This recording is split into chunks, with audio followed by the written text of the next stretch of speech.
first of all, thank you so much for accepting this invitation, to be interviewed and to talk about these issues that we have in common in terms of studying, the role and the figure of women architects, not only in Italy, not only in Chile, but all over the world, which is something very, very important, and to share your experiences as well and your knowledge. I truly appreciate this conversation, and thank you for doing this. I have already introduced you, so many people have can relate about what you do and your work and things like that. But I would like to hear you, like, yourself introduced. I mean, if you can tell something about yourself. Okay.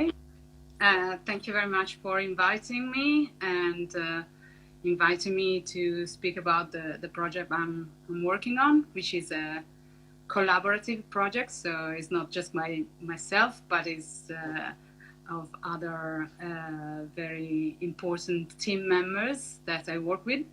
So I'm an architect. I've been trained in architecture at Politecnico di Milano in Milan. And I've been also doing some Erasmus scholarship in Belgium and then also in Australia. So I've been having these opportunities to also study abroad. And then I come back and I've been working in Italy and also for 2 years in London. And then I came back and I started my own company in here where I live in Bergamo. And so this is myself as a professional. I'm an architect and I'm also a graphic designer. So these are the two main activities I take forward. Now, well, you have a lot of things in common, and we have a lot of things in common in terms of creation and doing several things beyond architecture. I mean, graphic design, like a visual artist. As I told you yesterday, you're also an architecture researcher and investigator. But what makes you study architecture? What made you feel like, okay, I want to do this. I want to study architecture. How are you beginning? I'm sure I began because I'm living in a house. I've been living in a house that was built by an architect, modern architecture. So it is called Armen Manoukian. He was an Armenian architect that he has been working a lot in the 1960s in Italy, in Lombardy area. So just living in the house where I've been growing up just made me think that I wanted to make things like him. And he was actually an engineer and an architect. And so whatever he built, it was very, very interesting and very sculptural. So I thought that being an architect meant to be sort of an artist and sort of a sculptor of spaces. So my idea was always a creative, the creative side of architecture, and so I'm sure this is the reason I took the courses. And also my mother and my father, they always took me and my brother and sisters to many exhibitions when we were growing up. So I think all of these things have been really driving me towards architecture as the final goal. Oh, well, that's a very interesting approach, because like you were completely surrounded by architecture from the early beginning. So that's very interesting. And how about your school, the architecture school? How was the environment in terms of, did you have any female teachers, for example? Were known as, in some classes, did you know about something about female architects, for example? How was the experience? In Polytechnic of Milan, I remember that the female teachers I had, they were not the teachers of the main project courses. So there were teachers for, let's say, the courses that were the one you could choose. Like, I remember very well Marisa Galbiati, and she was a teacher of cinematography in architecture, which I really loved. Interesting. And then there was an interesting teacher. Now I'm losing the name, but she was talking about social architecture, the environment of the house. So I remember these two specific teachers because they were giving me extra information about architecture. But the main teacher for the main project courses, they were all men. And to me, this was certainly a lost opportunity, because I never recognized in these teachers a potential architect in reality. And you were talking about books, and about the books was the same thing. I remember that the only architects that were mentioned during my courses were architects that were involved with the interior design, not with the with architecture as a whole, let's say. So it was just specific for specific areas. You mentioned that you have a cinematography class or something like that related to architecture. How was the experience? Because I think there's a very close connection between architecture and movies. I mean, in fact, next Thursday we will have an architect who's also a filmmaker as a guest. So we're going to talk a lot about the relationship between architecture and films. How was the experience to have that kind of classes at Polytechnic? See, this class was a 6-month course, and it was one of the earliest courses that I took. So it was like the first year, and I was really in love with this, and I loved. Since then, I loved taking movies, and just short movies, very amateur one. But I remember being so inspired by all the books that we had to read also about that, not just watching the movies, but also understanding the relationship between architecture and cinematography. So that was really interesting. And that was one of the moments I met a woman architect that was teaching me something inspirational, because one of the few, she was one of the few. And then even when I went to Australia, the teachers, they were all men, and when I went to Belgium, the teachers were all men. So maybe I was not lucky, but I had mainly teachers, male teachers in my academic years. I have a question about, because when I see your work in general, it's a lot. There are a lot of colors. There are a lot of well, it says on your website, like lots of visuals, like a lot of bold. How is it? Bold spaces and something like that. And do you have any inspirations during your early beginnings, I guess, or when you started working as an architect, that you were like, okay, I don't want to do this. I want to do something different. I want to have a different approach of architecture, and I want to have a different view about how to, handle an old building in terms of intervention, in terms of doing something new. What inspired you as an architect? For sure, when I did architecture in Polytechnico, one of the good things of the years I was studying in, it was that architecture was a mix of architecture and interior design and product design. So in a way, it was very strange because we were mixing so many disciplines. And so when you were graduating, you thought you were an architect, but you weren't sure how to draw things because you didn't really experience just on one section. But we were so much in love with design in Milan. So every year we were experiencing Design Week, and it was always an event. So design and architecture in Milan in the years I was studying, that were the 90s, was very, very connected, at least in the courses that I chose to do. So what I was definitely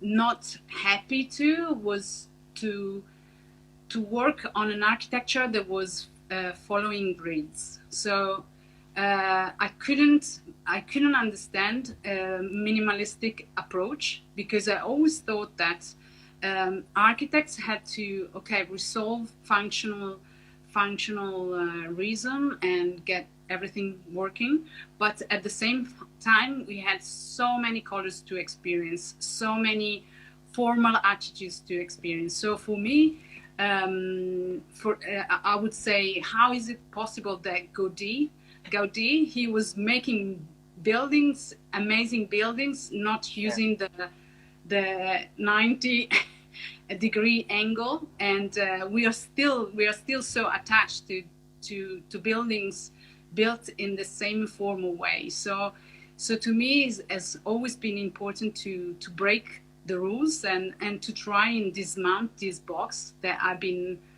trained with, because nobody was training me to use angles. And so when I came out of school, before I worked for many architects, and then when I did my own thing, I was just pushing these angles and trying to just experiment more. Well, you said something very important about, having someone that will push you, towards architecture, to make you feel secure, to make you feel like your work is worthy, that, and that happened to me as well. I had very good teachers. I had very bad teachers that really destroyed my spirit and my passion for architecture, I have to say. Yeah, and it's true, it happens. I mean, but I also had very good friends, and that now I work with. So it's very important to work.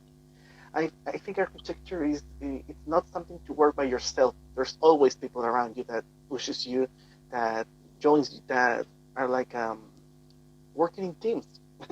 That's basically working in teams. I mean, you cannot work alone. You cannot do anything alone. There's always someone around you.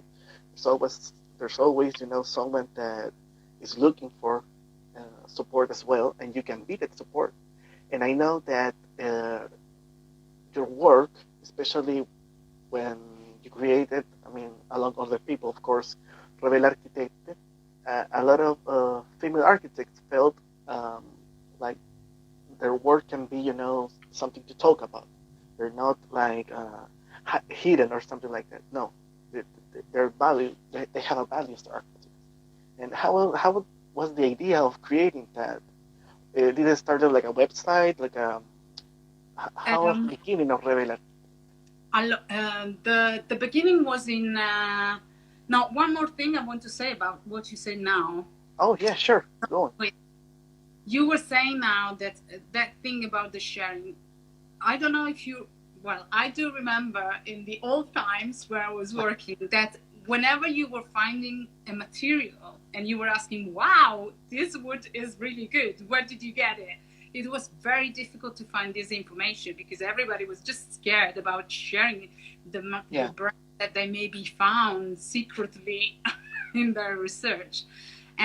But now, for instance, I'm very, very inspired by the work of many bloggers, many influencers, and we have so many in Italy at the moment, but I'm sure they're all over, and they spend their time. Of course, it's also business, but it's like sharing the information, sharing the products, sharing all the knowledge, and there are mainly female that are doing it. So there is this new generation of really good speaker on Instagram that are sharing information. Is that architecture or not? I don't care. I think they are delivering a lot of information to young students, female. Yeah, sharing knowledge. Sharing knowledge, basically. And it's very important what you say, because one of the critics that I always make to the sort of scientific journals or something like that is because, only a few amount of people read those investigations. And what about the rest of the world?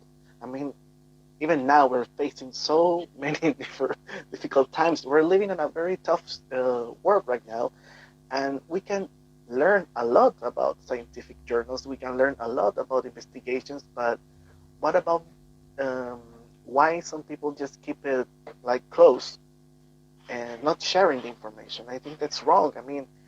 I've been doing this for a long time. As I told you before, this interview is part of a celebration of the 16 years of my website. And I created this website 16 years ago because I wanted to share the knowledge. I wanted to share the history of architecture here in Concepcion. But most of all, to that regular people, a common citizen will say, okay, architecture is important. Creation is important. I am not an architect, but I can feel, I can have sensibility for architecture. And I think it's very important to have that sharing, to have that, to share experiences, to share knowledge, to reach a lot of people, and making architecture and art and creation in general, to be part of our life as well. Because everything we see, everything we touch, everything we do is related to art and creation in general. I mean, we cannot hide the fact. Yeah, no, I totally agree with you. That's true. So also other I would say that also other activities already share a lot of information online, like YouTubers. There is a whole of sharing knowledge, mainly in digital technology, but not just. So architects are really a little bit behind with the sharing thing, but I think we can grow that definitely. So answering to your other question, how we started because in 2017, together with two colleagues, Silvia Vitali and Maria Cristina Brembilla, I asked the professional stamp in the feminine. Why? Because in Italy, we still call someone like me architetta and architetto and not architetta. So they call me with a male name. And this was the situation in 2017. But because there was a lot of changing in the language, let's say that has not been used very much, the word architetta, just because normally there were so many male professionals involved in the profession. We just thought that it was about time to insist in having a professional stamp declined in the feminine. So we asked our professional order here to have the stamp, and they said yes.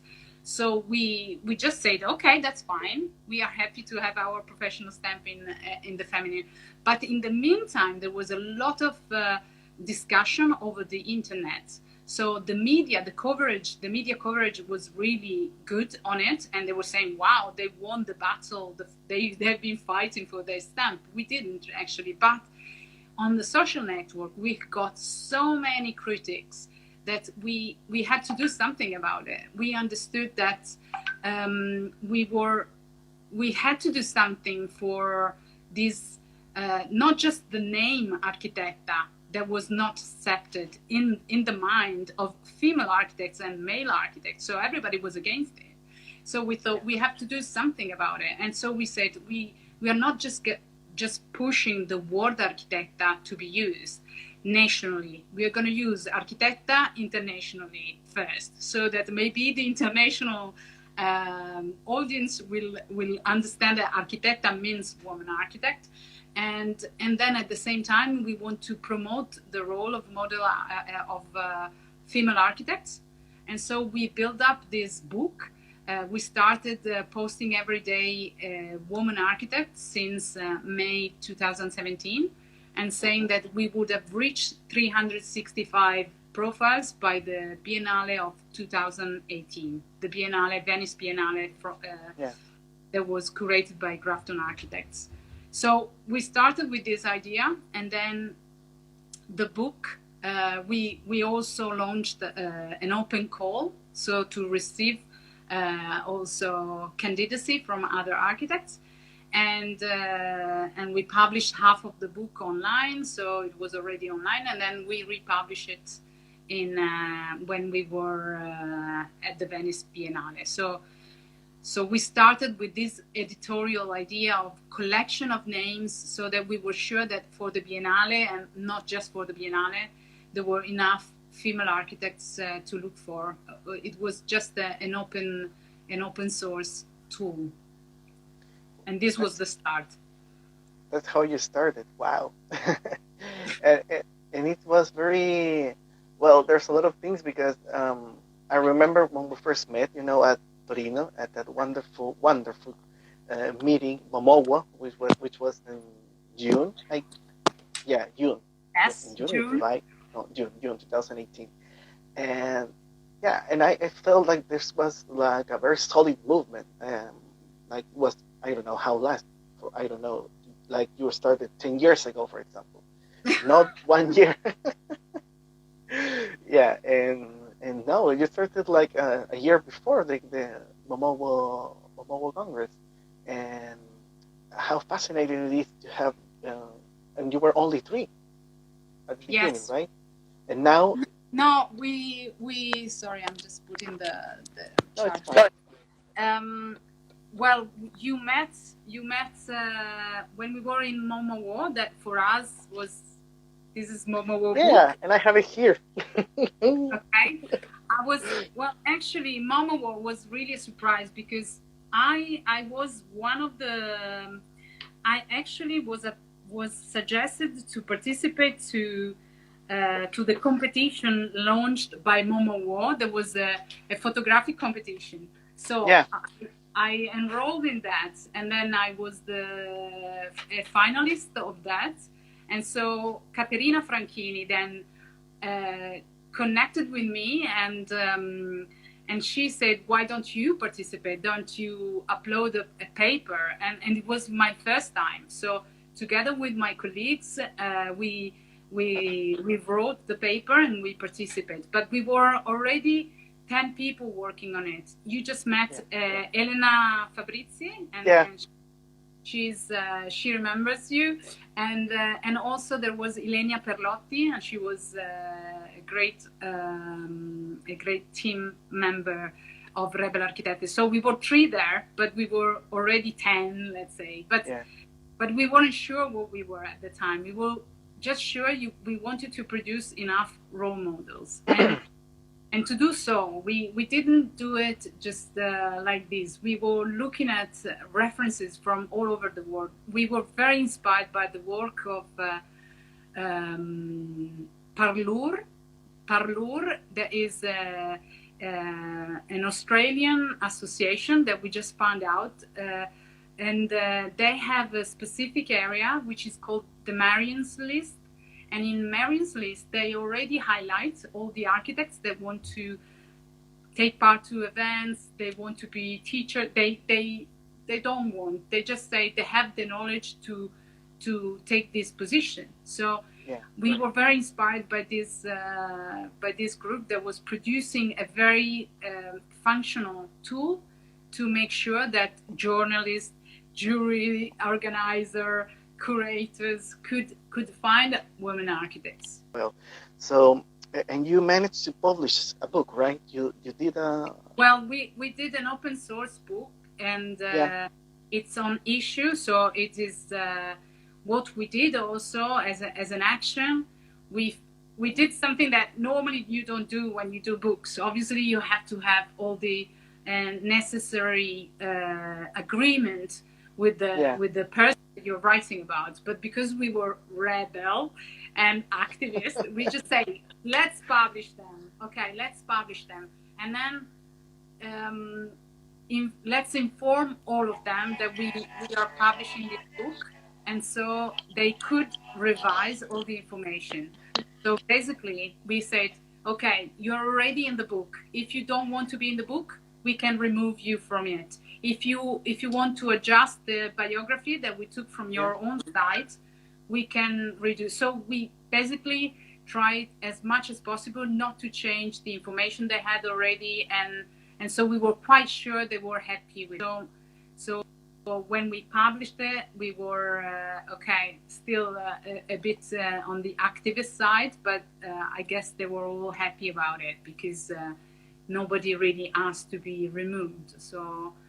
So this is the same thing we are doing now with the website. We are converting the information to a website that is we call it the Woman Architects World Map, and is a Google map where we are inserting all the female architects we are still researching. And I have to say that we are. I want to show the. Can I show you the team member? Sure. Very of course. Because it's really important for this work. So we have a team, and the team is with Caterina, Elena, Domenica Bona, Anna Serafini, Cinzia Bigoni, Marzia Bergo, Tatiana Vinciguerra, Laura Bellotti, Jimna Ranero, Anita De Caprio, Roberta Pastore. But then we have, and this is our website, then we have 40 people, 40 advisors that are like researcher, they are architects, professional, and they're helping us. You see Paula Mora. Oh, Paula. And then we have 40 advisors that are currently helping us. And so all these advisors are really helping us introducing, being sure that we don't leave anybody left in their country. Okay, it's just the start, but we really want to cover also the least media covered area. So this is the main idea of the project. And so we know, looking at the map, for instance, we know there are areas where we don't have enough people. We didn't see enough women architects, but this is because they are probably not so exposed on the media. So, of course, yeah. That's the only problem. We are sure that now these are just few of the women architects in Latin America, and so we need help, and we want to connect with other associations as well, because what we think here, we have Mujer Arquitecta. Mujer Arquitecta, yeah. She's already in touch with us, and Arquitectas Niggas, and Madame Architect Julia Gamolina, and Linda Simon from New Zealand, Iranian women architects. I mean, we are finding so many associations that are already working on the field. So we don't want to. We just want to upload the information they already found and give them a space where they have the female exposed, basically. It's a huge team, I have to say, but it's great to see all connected, because I saw a lot of people from Sweden, from South Korea, from Japan, from South America, of course, Brazil, Chile, Paula and Mujer Arquitecta. They've been doing a great job, and USA, of course, and also Mexico. So it's a very worldwide connection of promoting and sharing this great knowledge that is, the work of female architects.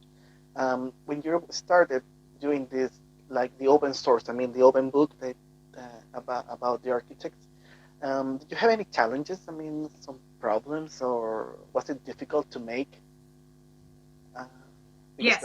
To me, it's like a huge adventure to be able to make this compilation and try to contact each architect. I suppose, I don't know. How was the process?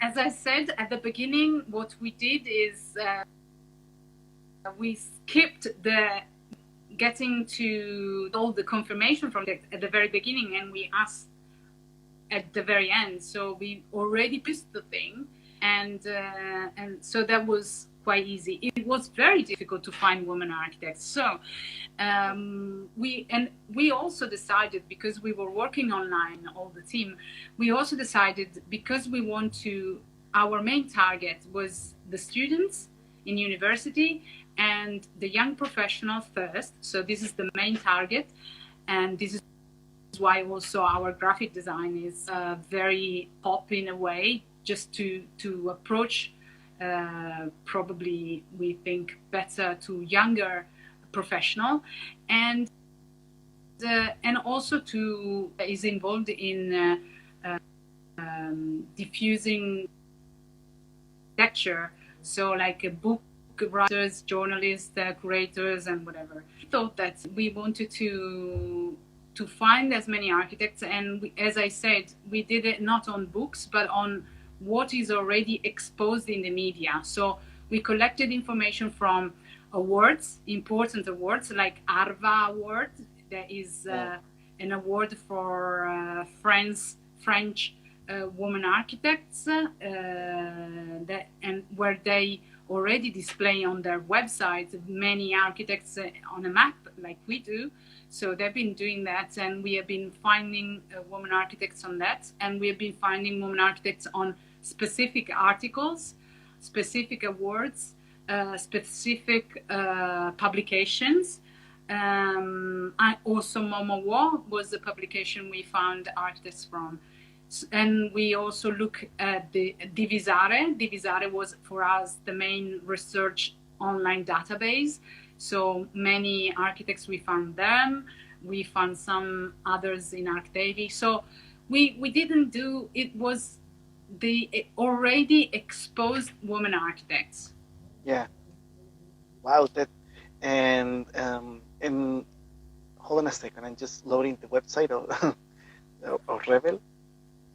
Well, the word rebel is very important. I mean, one of the things I like the most is the use of the word rebel, because I think that you have to be rebel to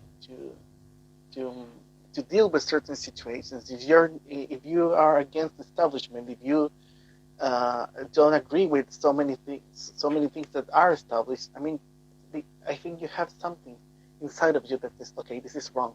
I don't like this. I don't like the way things are done, you know.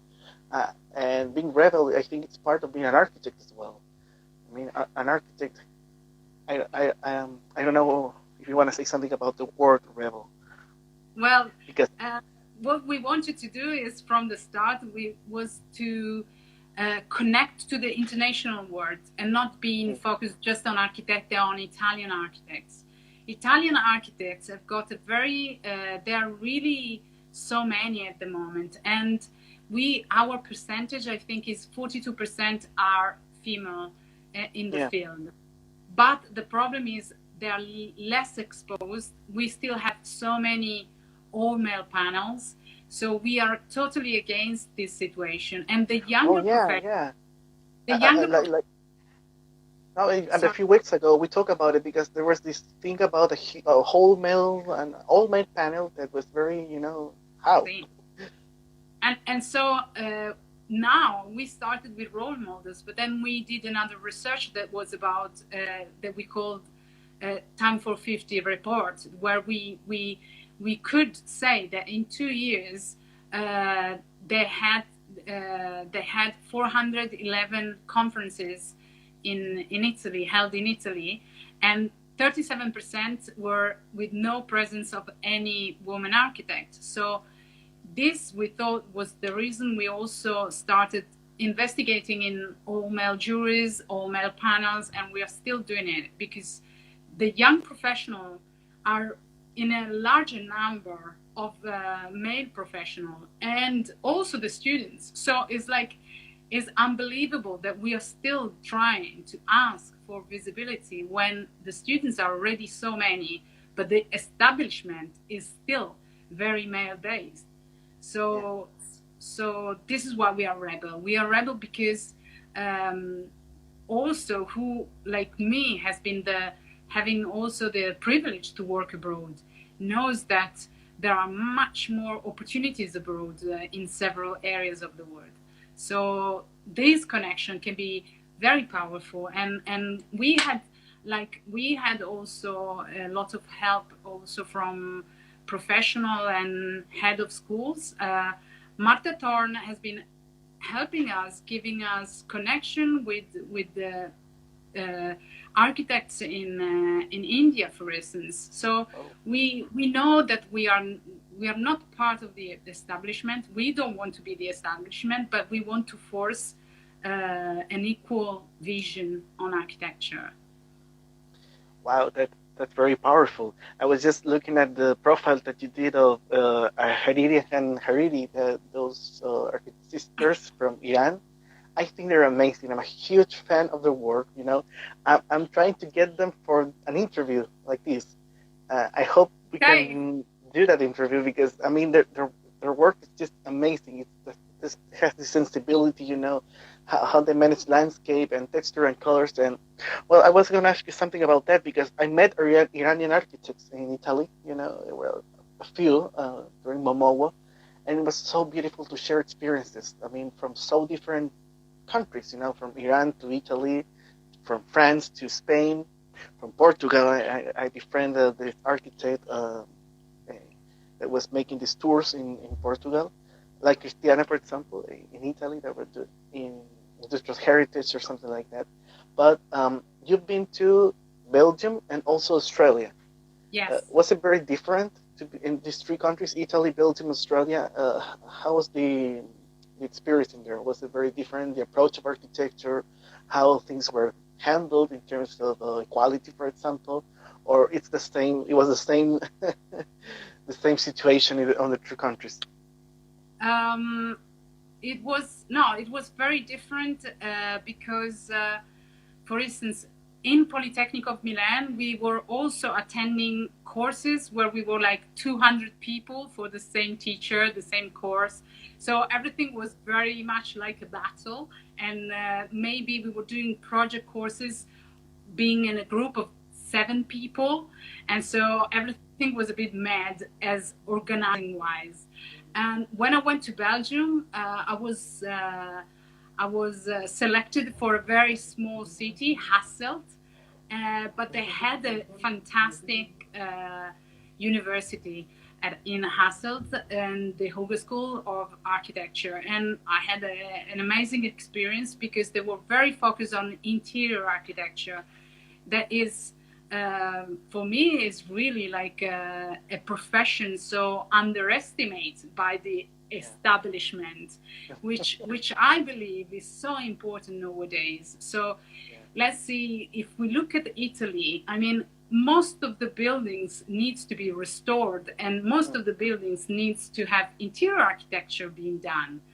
But for some reason, restoration and interior architecture is still very underestimated by media, the established media, I mean.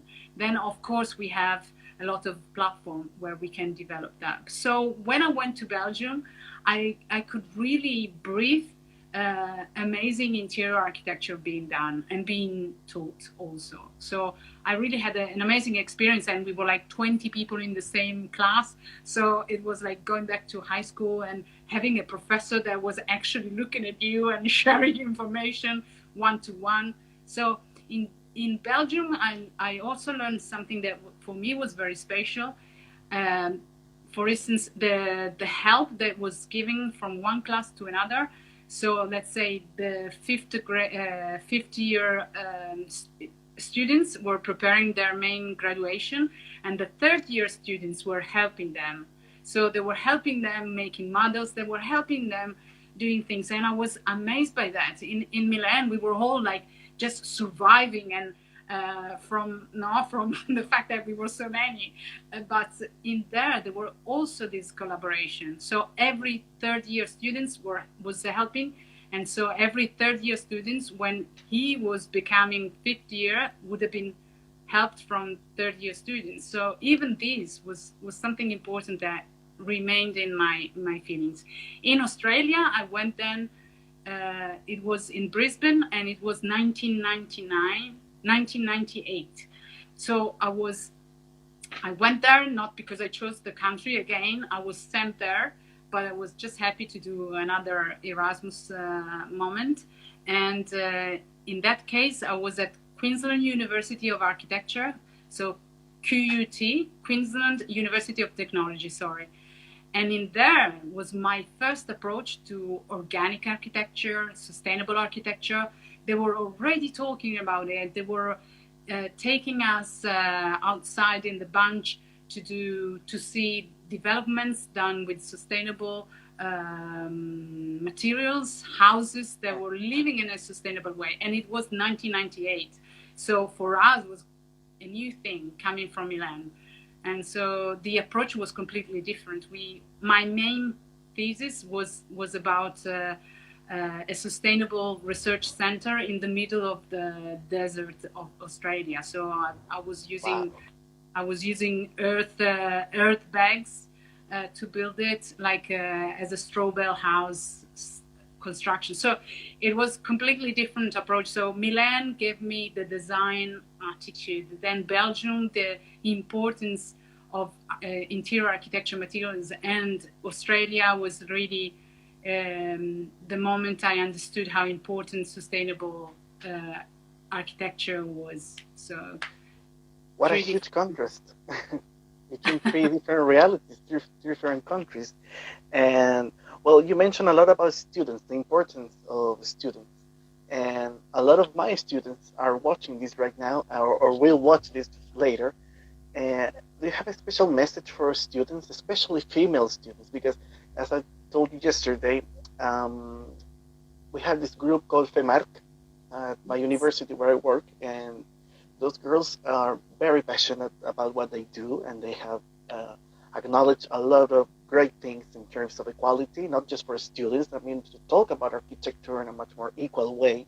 So, you have a special message for all these young architects, especially young female architects that are like, okay, the world is mad, the world is crazy, we have to do something, and we're doing it now, not wait, just now.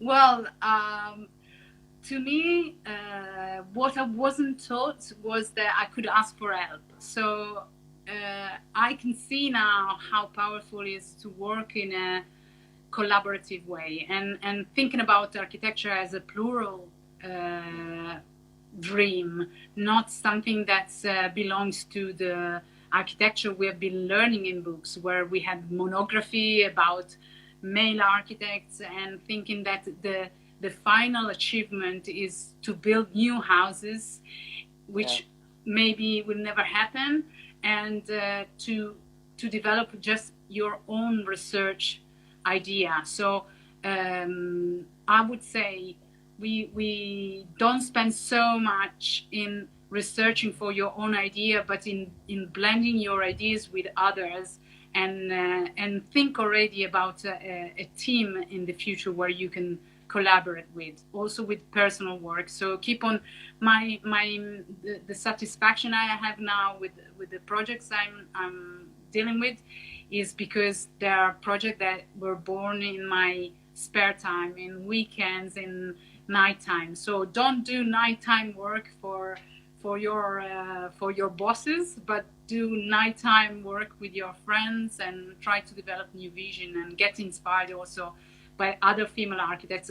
Female architects are really happy to mentor you, and you can also mentor them. So I need to have a mature mentor to help me, but I can be a mentor for a mature architect, as well as I get so much from younger architects that I'm in touch with. So my suggestion is to find inspiration in many other also fields, architecture, but also graphic design, digital technology, and whatever else. So try to widen up the references, because there are so many now. What a beautiful message.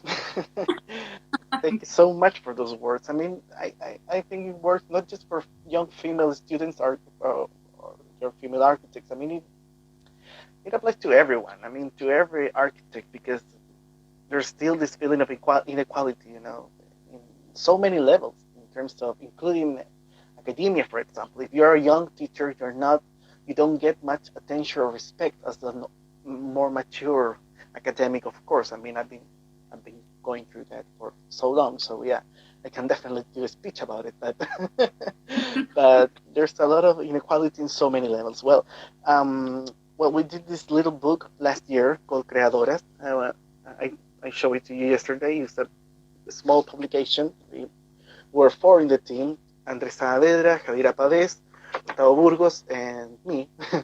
And we did this small publication on Editorial Dos Tercios, which is a local editorial. And we did this summary of the development of female architects from the early stages. I mean, from the 1930s. The first female architect in Chile was, she graduated in 1930. And we had so much fun doing this because we had the chance to interview a lot of female architects. Well, some of them now are over 80, but they have very fond memories, and now they're happy about what they did as architects. Because at the beginning they were like, I did nothing. I did absolutely nothing. My life is completely worthless. As an architect, I am useless. I did nothing. And now they see, okay, yeah, my career was important. I did something. I wrote something. I drew something. I don't know. I did something that now can be considered a legacy, heritage, for example. And I think that one of the most amazing things about studying the past is to learn from the past, to see that there were a lot of people that were struggling to do something beyond architecture. And that is why I wanted to do this interview with you. I mean, talking about your projects, of course, but to show the students and architects in general that we have to do something beyond the traditional concept of architecture. We're not just making buildings. We're not just, Because the architecture field anyway is living, at least in Italy, a profound crisis. So, yeah. And this is because I think what is taught at university is still the same that was taught in my years, or maybe slightly different, but the profession is completely different. So if we keep on saying architects are really important for the future of the cities and communities, well, they can be if they change. So if university change, then also architects will be really needed by the society. So it's obvious to me that that's an important change that needs to happen also in Italy, in the universities, in the way they are taught. And one thing that I want also to say is what we did, because before you mentioned Hariri, and what we did was important because it was also supported by women architects that we found we didn't know about, because we have also to consider that sometimes female architects are famous in their own country, but in Italy maybe they never really arrived. So we found Hariri. I didn't know about Hariri sisters and architects, and as well as I didn't know about Toshiko Mori, that she's been really supportive to us. I didn't know about Louise Braverman. I didn't know about Hannah Heringer. And these female architects were not just supporting our group. They've been giving us trust, and this made us more powerful. Also, Doriana Fuchses, we have been battling for her, the recognition of her prize, an award that was given just to Massimiliano. But then she has been supporting us. So, and we wouldn't be so rebel if we didn't met Caroline James. Caroline James has been the student, Harvard students, that has been producing the petition for Denise Scott Brown together with her colleague for us as person, as a project. So we are really grateful to them, and not just them.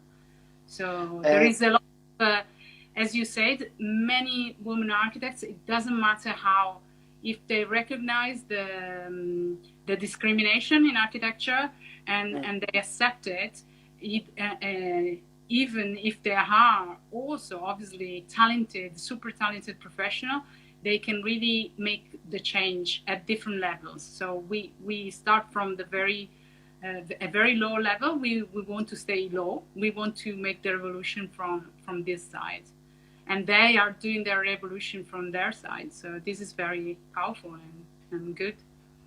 Yeah, that's great. And what inspires you the most? What really moves you? What is the thing that you, I don't know, you never stop doing what you do? Well, what inspired me to do the thing that I do? In general, well, I think that's what I'm doing.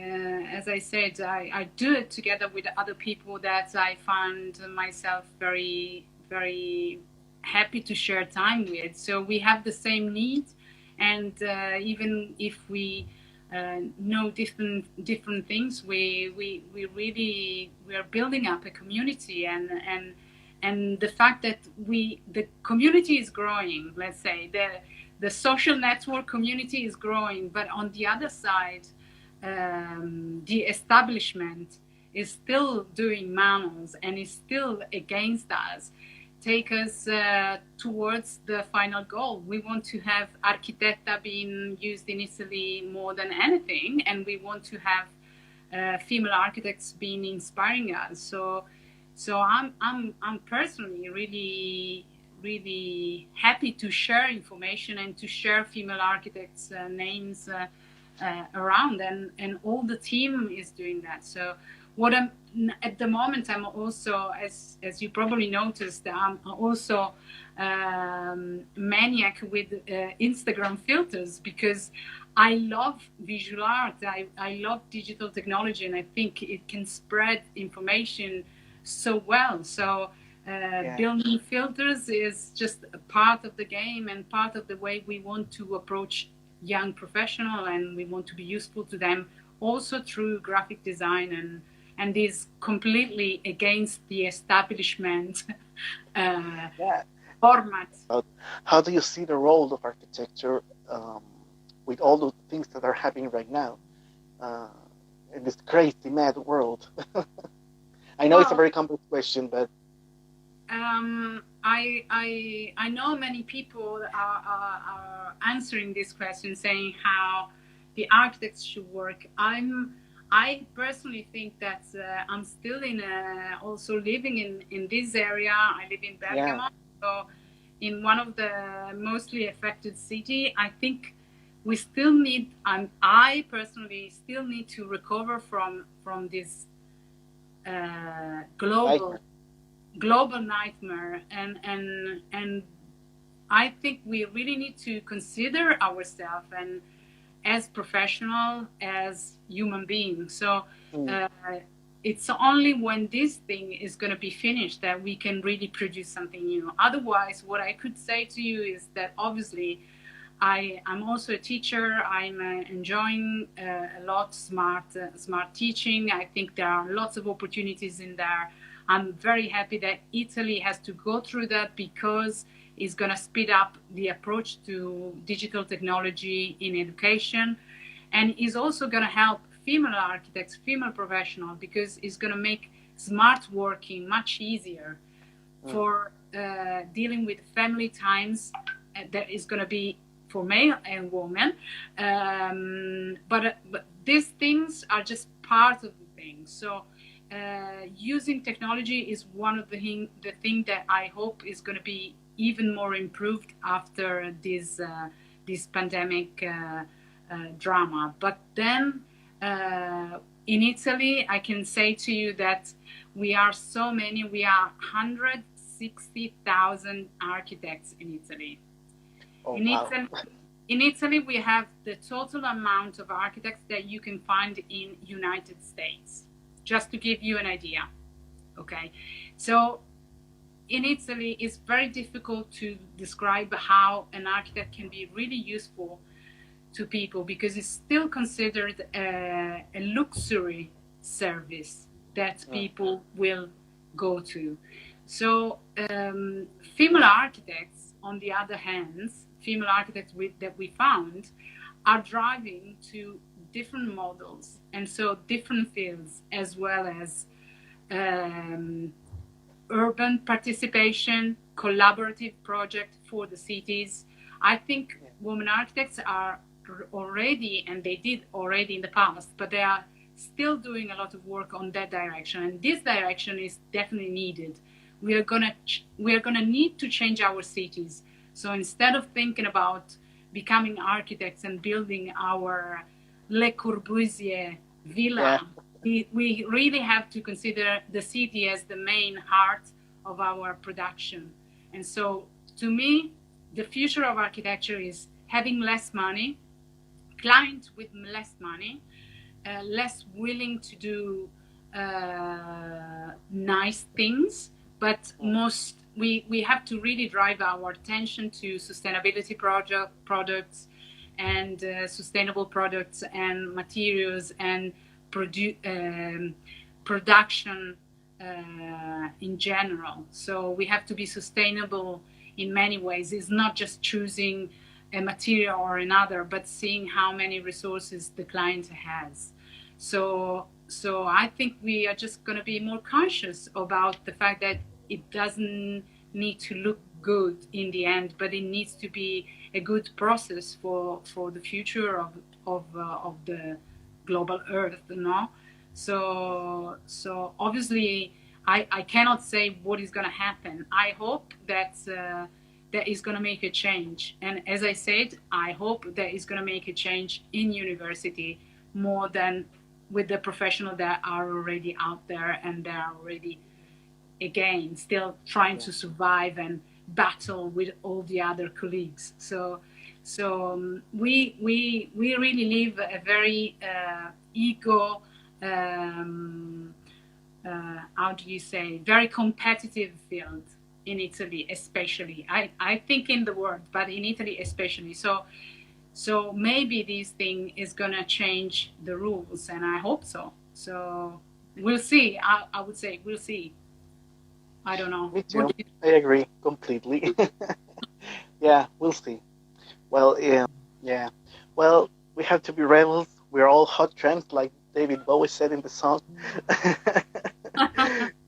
See. Yeah. Wanted to try the filter. Let me see if I can. Oh yeah, I mean, I can't really try it because I don't have it in this account. Oh, that's wonderful. Yeah. No, I think that's all. I mean, I truly appreciate and thank you so much for this conversation.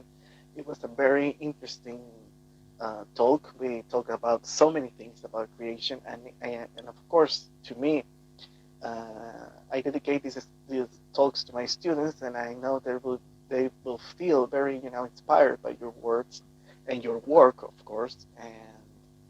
And what else can I say? Grande abbraccio a tutta l'Italia.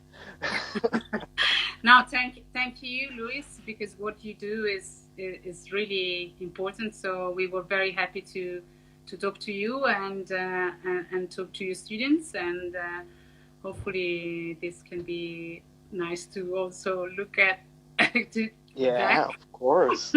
No, and you can count on me on anything you need as a team. If you need information about the situation here in Chile and in America. Yes, we always look for Rebel advisors, so we really hope that you are going to help us with your work. Of course, so count on me. We would love to have you on board in the Rebel board. Of course. So, yeah, definitely. Okay. Well, grazie mille, Francesca. Grande abbracci a tutta l'Italia. Mi manca l'Italia moltissimo. And I hope to see you soon. And anything you need, just ask. And a big hug to all of your contacts as well. I see that there were a lot of people connected. So keep up the good work. We have to keep strong and keep working. Okay. Thank you very much. And you too. Grazie mille. Bye-bye. Ciao. Bye.